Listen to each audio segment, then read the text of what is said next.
नमस्कार। संतोष पाठक ऑफिशियल पर आप सबका स्वागत और अभिनंदन। हमारे साथ हैं संतोष जी। संतोष जी का भी स्वागत और अभिनंदन।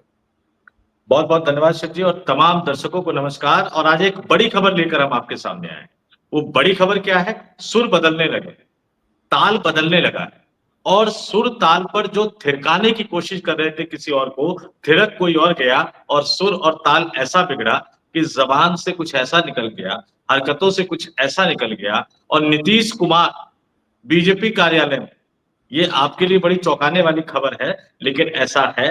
तो कुछ मिनट हमारे साथ बने रहिएगा। एक एक करके इन जो चारों पांचों चीजें जो मैंने आपको बताई, एक एक करके इन चारों पांचों चीजों को हम आपके सामने रखेंगे। हमेशा की तरह शुरुआत शिव जी करेंगे। और आज जो जानकारी आपको मिलेगी, ये जानकारी किसी और प्लेटफॉर्म पे आपको नहीं मिलेगी। ये बात आप तय मान कर चलिए। जी शिव जी। बिहार में कल अभूतपूर्व वोटरों का उत्साह देखा गया। वो तो मशीनें नहीं बिगड़ती, सारी जगह बिजली और सब व्यवस्थाएं रहती, तो ये प्रतिशत 2 से 3% और बढ़ सकता था। क्योंकि वोट डालने वाला जब पोलिंग बूथ से वापस घर चला जाता है तो दोबारा डालने नहीं आता। ये संयोग मान लीजिए या प्रयोग मान लीजिए। 17 चुनाव अब तक विधानसभा के हो चुके हैं। 17 चुनाव में जब जब 5% का टर्न आउट हुआ है या उससे ज्यादा हुआ तो सत्ता परिवर्तन का खेल हुआ। कांग्रेस जैसी पार्टी कई बार पराजित हुई इसी तरीके से। 90 में लालू ने बेदखल की, तो उससे पहले 72 में, 68 में, पहले 67 में बेदखल हुई, फिर 77 में बेदखल हुई। अब इस समय कल मीडिया में एक सवाल चल पड़ा कि अगर बीजेपी ने सीएम पद का चेहरा घोषित किया होता तो इतना बुरा हाल ना होता। डिप्टी सीएम की गाड़ी पर गोबर फेंका गया, वो एक एमएलसी से भिड़ गए, अपने ही एसपी को खरी खोटी सुना दी। उन्होंने कहा कि गनर क्यों दिए जाते हैं, जब हमारे पिटने की नौबत आ गई तब भी उसने फायर नहीं किया, तो फिर इस गनर का क्या फायदा है। यहां तक भी बात ठीक थी। उसके बाद वो जिस एमएलसी से भिड़े उससे कहा इसका ब्रेथ एनालाइजर कराइए कि शराब पिए हुए हैं। वो उस क्लास में भी पास हो गए, वो शराब पिए हुए नहीं थे। इन सब चीजों से एक चीज समझ में आई कि कल हार जीत कोई जाए, मैं कोई पंडित नहीं हूं, मैं कोई ज्योतिषी नहीं हूं तो मैं आपसे कह दूं फला जीत जाएगा, लेकिन कल से आंतरिक भयभीत है भाजपा। मैं सिर्फ भाजपा की बात कर रहा हूं, मैंने नीतीश की बात नहीं की है। और भयभीत भाजपा अब थिरकने भी लगेगी, नाचने भी लगेगी। राहुल गांधी ने यही तो कहा था कि अगर वोटों को लेकर प्रधानमंत्री को जरूरत पड़ी तो रोना तो छोड़ दीजिए, नाचने भी लगेंगे। रो तो उसी दिन गए, अब नाचने भी लगे। अब यहां सबसे बुरी स्थिति दो लोगों की नजर आ रही है। उन दोनों नामों के नाम है संजय झा और लल्लन सिंह। आपको याद होगा कि आरसीपी सिंह को बड़ा भरोसा भाजपा पर था। मैं थोड़ा सा पीछे ले चलता हूं क्योंकि स्टोरी भी कुछ ऐसी है। बड़ा भरोसा था, उन्होंने नीतीश के कुछ कैंची चलाई, नीतीश को पता लगा कि आरसीपी सिंह नुकसान बन रहे हैं, उन्होंने आरसीपी सिंह को बेदखल कर दिया। पता है आजकल आरसीपी सिंह कहां है? किसी सीट से उन्हें चुनाव लड़ाया गया हो तो हमें जरूर बताइए। या बीजेपी में उनकी क्या हैसियत है? क्या उनके कहने से 2, 4, 5, 10 टिकट इधर उधर हुए? जो व्यक्ति जनता दल यूनाइटेड का सर्वे सर्वा हुआ करता था। यही हाल इस चुनाव में आपने देखा संजय झा का, यही हाल देखा आपने लल्लन बाबू का। और अंतिम वीडियो ने तो उनकी सब कुछ पोल पट्टी खोल के रख दी कि उन्होंने कैसे नीतीश को पटाया, कैसे बच्चे को वो दिया, कैसे ये किया वो किया, सब चीजें सामने आ गई। लेकिन जो आज खबर संतोष जी लेके आए हैं, उस खबर को मैं सीधा संतोष जी से ही सुनना चाहूंगा। मैं उसमें कोई इफर्ट नहीं करना चाहता हूं कि इतनी बड़ी खबर, मीडिया खामोश। अब तो भरतनाट्यम होगा, मीडिया भी नाचेगी। आ गए साहिब, आ गए साहिब, आ गए साहिब। और साहिबी सब कुछ है, साहिबी राम, साहिबी जैसी राम, सब कुछ अब साहिब नजर आएंगे। तो आखिर वो कौन है साहिब बिहार के? देखिए शिव जी, बिल्कुल सीधे सीधे मुद्दे पे आता हूं। आप लोगों ने सब जगह पढ़ लिया ऐतिहासिक वोट, सबसे ज्यादा वोट, लेकिन ये सबसे ज्यादा वोट नहीं है शिव जी।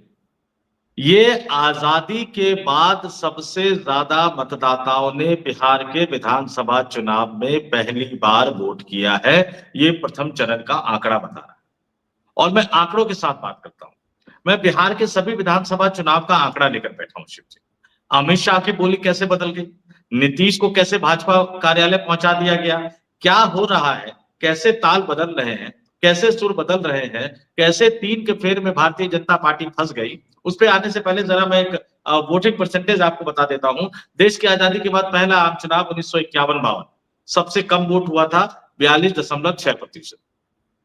उसके बाद 1957 में 43, 1962 में 44.5, 1967 में 51.51, 69 में 53% के लगभग, 72 में 53% के लगभग, 77 में 50.51%, 80 में 57.28, 1985 में 56.27, 1990 में 62.04, 60% का आंकड़ा 1990 में क्रॉस हुआ सिर्फ जी। और कई दशकों से बिहार पर राज कर रही कांग्रेस पार्टी की विदाई हो गई, सरकार बदली, जनता दल की सरकार बनी, लालू यादव बाद में मुख्यमंत्री बने।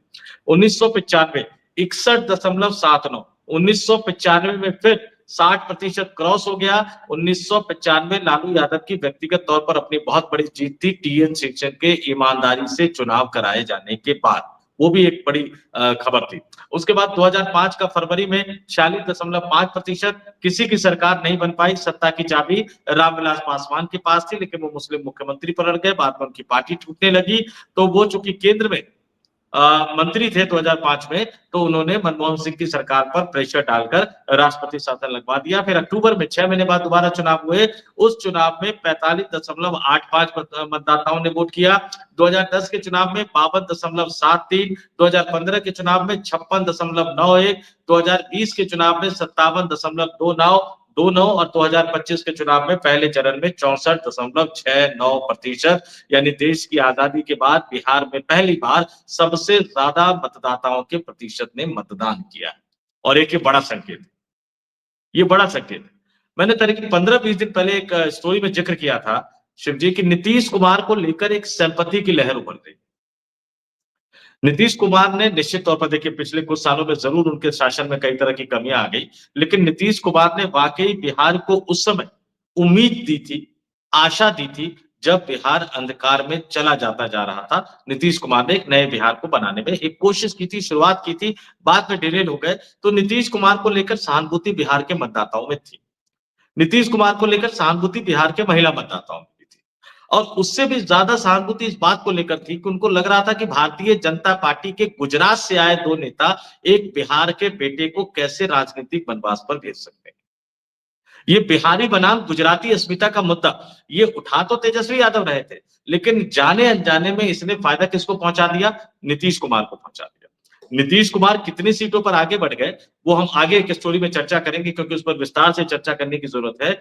लेकिन भारतीय जनता पार्टी जो कि नंबर 1 पार्टी बनने की जद्दोजहद में जुटी हुई थी, ज्ञानेश कुमार का इस्तेमाल करके, चुनाव आयोग का इस्तेमाल करके, एसआईआर का इस्तेमाल करके, इन तमाम चीजों का इस्तेमाल करके भारतीय जनता पार्टी नंबर 1 बनने की जुगत में लगी हुई थी। अब खेला कैसे पलट गया, 3 के फेरे में कैसे फंस गई भारतीय जनता पार्टी, इसको समझना बहुत जरूरी है। और उससे पहले क्या क्या बदलाव हुआ जरा मैं बता देता हूं।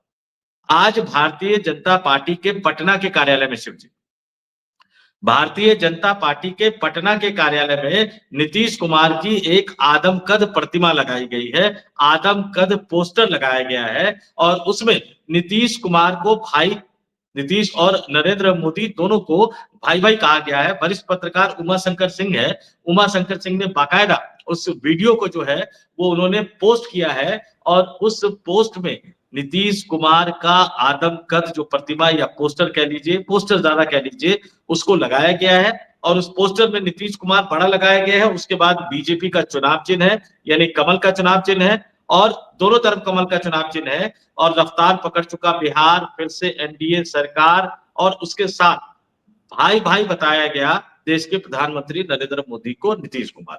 ये पोस्टर कहां लगा है मैं बता देता हूं दर्शकों को, भारतीय जनता पार्टी के बिहार स्थित कार्यालय में। और उस पर क्या लिखा गया है ये भी जरा बता देता हूं। आज आपके दो भाई नरेंद्र और नीतीश जी मिलकर, ये आपके स्क्रीन पर दिख रहा है, नरेंद्र और नीतीश जी मिलकर आपकी सेवा, समृद्धि और आपके स्वाभिमान के लिए लगातार काम कर रहे हैं। ये वो वीडियो है उस पोस्टर का जो पटना के बीजेपी कार्यालय में लगाया गया है। और बात यहीं तक खत्म नहीं हुई, बात यहीं तक समाप्त नहीं हुई। आज अमित शाह रैली कर रहे हैं बिहार में, और रैली करते हुए उन्होंने जो कहा वो बड़ी चीज थी। भारतीय जनता पार्टी का बिहार प्रदेश है, इसको हटा देते हैं वीडियो। और ये वही कार्यालय है शिव जी, ये वही कार्यालय है जहां 2005-15 में आधे घंटे में जब गोदी मीडिया ने बीजेपी को जीत दिला दी तो लड्डू बंटने शुरू हो गए थे, होली मननी शुरू हो गई थी। बाद में लगा कि गड़बड़ हो गई तो फिर लड्डू हटा दिए गए, जश्न हटा दिया गया। और जिन्होंने किया था वो भारतीय जनता पार्टी के मीडिया के राष्ट्रीय सह संयोजक बन के बैठे हुए हैं। अब सुर कैसे बदला है वो जरा देखिए। अब तक एनडीए सरकार की बात कहने वाले नीतीश कुमार की फोटो लगा रहे हैं अपने कार्यालय में, और आज अमित शाह ने लंबे अरसे बाद शिव जी बिहार की रैली में बोला कि लालू यादव का जंगल राज, और लालू यादव के जंगल राज से नीतीश कुमार ने बिहार को मुक्ति दिलाई। अब तक वो बोलते थे कि एनडीए सरकार ने मुक्ति दिलाई, आज अमित शाह अपने मुंह से बोल रहे हैं कि किसने मुक्ति दिलाई, नीतीश कुमार ने बिहार को जंगल राज से मुक्ति दिलाई। और ये तय मानकर चल लीजिए कि प्रधानमंत्री नरेंद्र मोदी की भी आज रैलियों के कई रैलियों का कार्यक्रम है बिहार में, प्रधानमंत्री की भाषा भी अब बदली हुई नजर आएगी।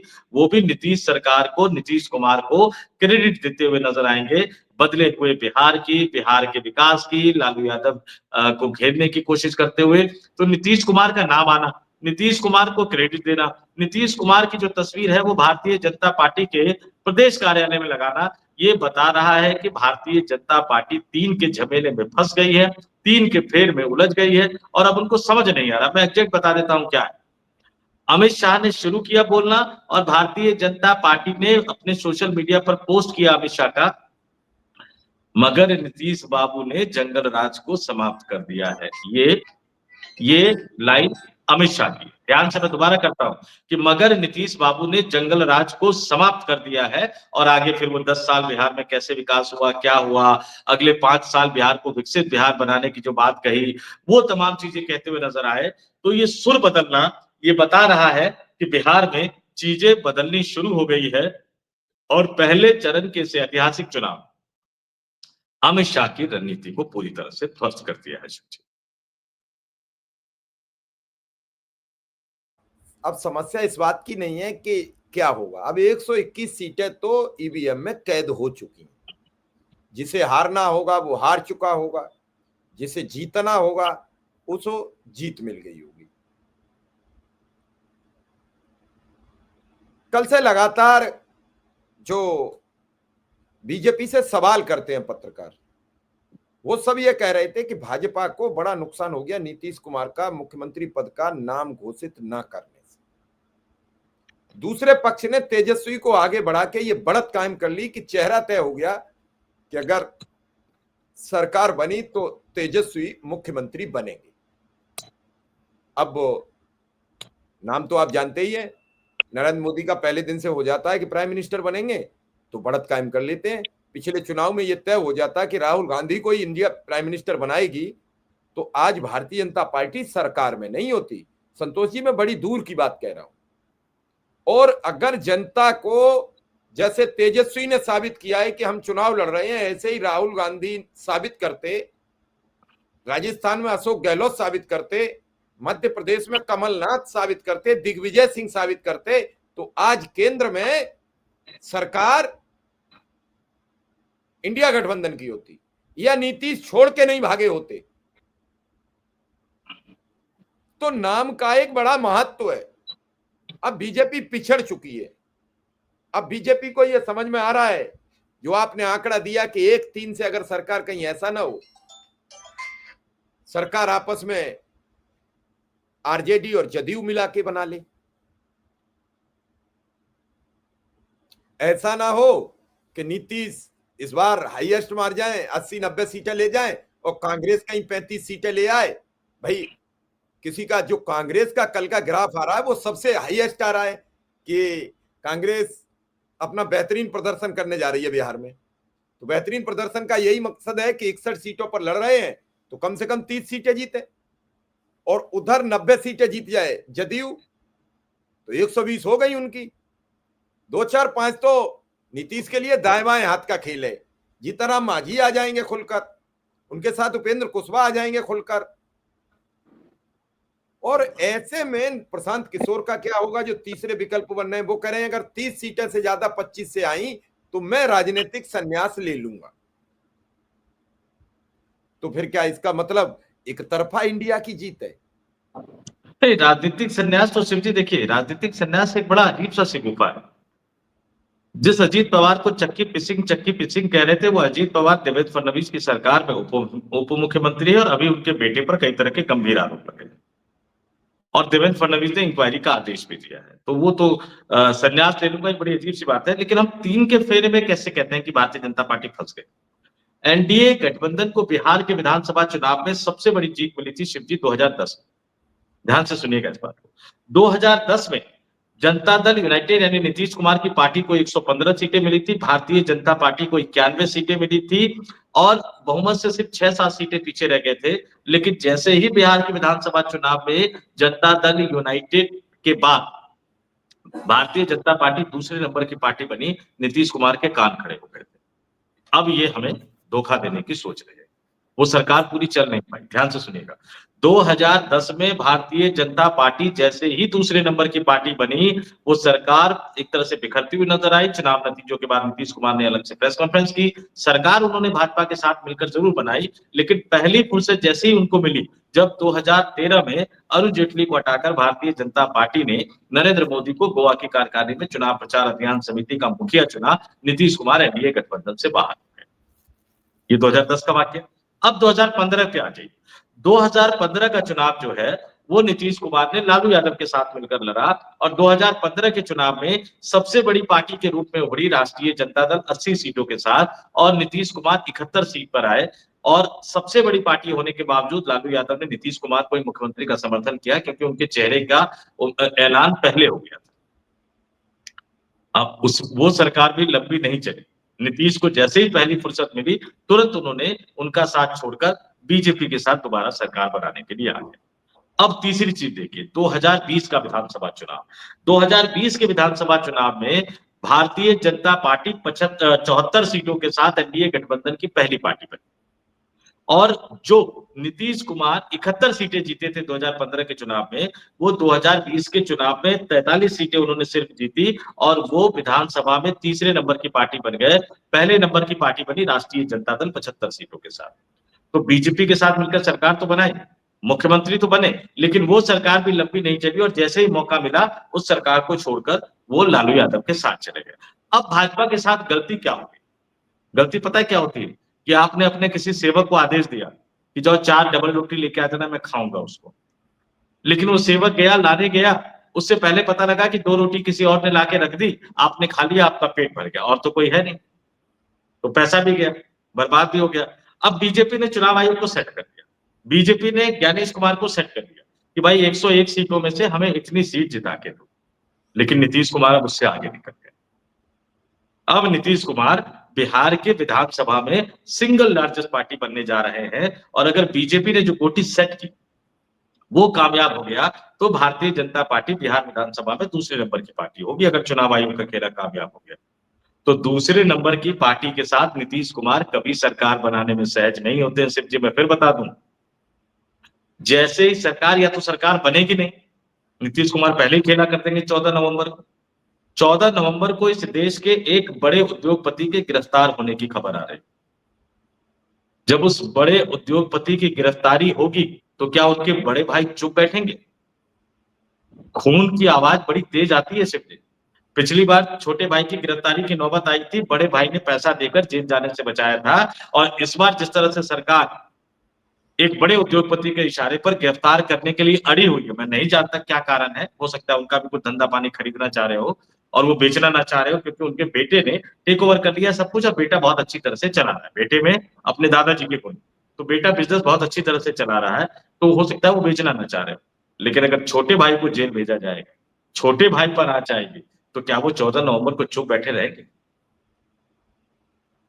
ये बड़ा सवाल है। तो जैसे ही पहले नंबर जेडीयू, दूसरे नंबर भारतीय जनता पार्टी, तीसरे नंबर की पार्टी राष्ट्रीय जनता दल, नीतीश बिल्कुल वो तो चाहेंगे कि 2 महीने, 4 महीने, 6 महीने बाद वो दूसरी तरफ चले जाए, लेकिन मुंबई से आया कोई फोन, मुंबई से अगर कोई फोन आएगा, मैं जरा बता दूं, जब समता पार्टी बनी थी, जब समता पार्टी के बाद जेडीयू बनी थी, समता पार्टी के पास चुनाव लड़ने के लिए पैसे नहीं थे। कौन-कौन से नेता कहां गए, किससे क्या लेकर आए, किसके थ्रू से क्या मिला। भारतीय जनता पार्टी के आज एक बड़े सांसद हैं, बड़े चर्चित चेहरे हैं, वो भी उद्योग जगत के घराने में उस समय से लॉबिंग करने वाले माने जाते थे, वो भी कुछ लेकर आए थे, लेकिन उन्होंने आज तक कुछ नहीं मांगा नीतीश कुमार से बदले में। और अगर पहला मौका मिलेगा और वो नीतीश कुमार से बदले में कुछ मांगेंगे कि भाई साहब आप 6 महीने बाद जो करना चाहते हो वो अभी कर दो, तो बस अभी उनका मन डोलेगा, वो तेजस्वी यादव के साथ चले जाएंगे। और जैसे ही वो तेजस्वी यादव के साथ चले जाएंगे, उसके बाद उनका अगला निशाना क्या होगा पता है सर जी? भाई बिहार तो ले लिया, बिहार तो छीन लिया, लेकिन किसी ने मदद मांगी, तो मदद करनी है तो पूरी करो ना भाई। बिहार से उनकी मदद नहीं होनी है, उनकी मदद कहां से होनी है? दिल्ली से होनी है। तो मदद करनी है तो पूरी करो, पहले बिहार छीन लो और फिर दिल्ली को हिला दो, दिल्ली को गिरा दो, पूरी मदद हो जाएगी, पुराना एहसान भी उतर जाएगा और आप जो सेकुलरिज्म के जो मसीहा बनना चाहते हैं धर्मनिरपेक्षता के, वो भी हो जाएगा। तो ये जो मैं पिछले 10 दिनों से जो मैं बता रहा हूं, अंबानी अडानी कई तरह की खबरें लेकर मैं आया, कॉर्पोरेट वॉर। पहले राजनीति को हमारे साहेब कॉर्पोरेट में ले गए, एक उद्योगपति को बढ़ावा देने लगे, बाकी सबको दबाने लगे। कुछ साल पहले जिसको डिफेंस का इतना बड़ा ठेका दिलवाया था, उसके पीछे हाथ धोकर पड़ गए। खून बोलता है, बड़ा भाई कैसे छोटे भाई को जेल जाने देगा। तो फिर कॉर्पोरेट राजनीति में घुस गए कि अब तक तो हम बाहर से रहते थे, मदद करते थे, बाकी चीजें देते थे, लेकिन अब हम भी राजनीति में घुस रहे हैं और अब साहेब बहुत हो गया। हम तो धंधे पानी वाले हैं, लड़ाई में ज्यादा बिलीव करते नहीं, लेकिन आप हमारे मुंह में हाथ डाल डाल के, उंगली डाल डाल के हमें मजबूर कर रहे हो, तो आओ मैदान में 2-2 हाथ कर लेते हैं। तो इस बार का 14 नवंबर, मैं हमेशा कह रहा था, इससे पहले भी मैंने कहा था कि इस बार का बिहार का विधानसभा चुनाव सिर्फ मुख्यमंत्री चुनने के लिए नहीं है। इस बार बिहार की जनता गठबंधन को वोट तो देगी, लेकिन चुनाव जीतेगा कौन सा गठबंधन और चुनाव जीतने के बाद, नतीजा आने के बाद सरकार बनाएगा कौन सा गठबंधन, ये बड़ा दिलचस्प है। लेकिन जो भी बनाएगा वो फिर दिल्ली तक दौड़ा दौड़ा आएगा। बिहार की राजधानी पटना से 1000 किलोमीटर दूर दिल्ली तक बिहार में जो कंपन शुरू होगा ना, जो राजनीतिक भूकंप शुरू होगा ना, वो दिल्ली तक को हिला देगा। और जिस बड़े स्तर पे लड़ाई चल रही है, उसके बाद बीजेपी हिलती हुई नजर आएगी। और ये अकारण नहीं है, ये अकारण नहीं है कि बीजेपी कार्यालय में नीतीश कुमार की तस्वीर लगा दी, अमित शाह नीतीश को श्रेय देते हुए नजर आ रहे हैं कि उन्होंने जंगल राज को खत्म कर दिया, मोदी भी तारीफ करते हुए नजर आएंगे। और कोई ठीक नहीं है कि 1-2 दिन में शायद मन से ऐलान करते नरेंद्र मोदी कि नीतीश बाबू ही हमारे मुख्यमंत्री होंगे। क्यों? चलो अब का, क्योंकि बाजी पलट गई है। का पछताए हो चिड़िया चुग गई खेत, अब का है चिड़िया चुग गई आधा चुनाव। अब चिल्लाते भी रहो, तितलियां उड़ाओ, तुम्हारी तितलियां उड़ना तय, उड़ेंगी कब ये समय तय नहीं हो पा रहा है। जो तितलियां तुमने कैद की थी, किसी से मंगवाई थी, किसी को कैद करना ठीक नहीं होता है। तो चलिए फिलहाल इस खबर में इतना ही, जल्द फिर किसी खबर के साथ हाजिर रहेंगे। तो हमें इजाजत दीजिए, संतोष पाठक जी को भी इजाजत दीजिए। धन्यवाद, नमस्कार। बहुत बहुत धन्यवाद। और तमाम दर्शकों से कहूंगा, ऐसी 3-4 बड़ी बड़ी खबरें हैं हमारे पास, आपके पास लेकर आते रहेंगे। तो Santosh Pathak official YouTube platform, Shiv Kumar Mishra official YouTube platform, special coverage news, हमारे साथ जुड़े रहिएगा, बने रहिएगा। बड़ी दिलचस्प जानकारी हम आपके पास लेकर आते हैं। बहुत मेहनत लगती है, इसलिए आज हम सुबह से कोई वीडियो मैं अपने प्लेटफॉर्म पे अपलोड भी नहीं कर पाया, क्योंकि लगातार फोन पे बातचीत होती रही, लगातार कई चीजें निकलती रही। और पटना से लेकर मुंबई, मुंबई से लेकर पटना, दिल्ली में आज कम बात की, लेकिन पटना में अच्छी खासी बातें हुई, मुंबई में अच्छी खासी बातें हुई, गुजरात में बहुत दिलचस्प बात हुई एक बड़े नेता से, और उन सबको मिलाकर हम एक खबर आपके सामने लेकर आए हैं। तो हमारे साथ बने रहिए। इस वीडियो में इतना ही। बहुत बहुत धन्यवाद, नमस्कार, आभार। धन्यवाद।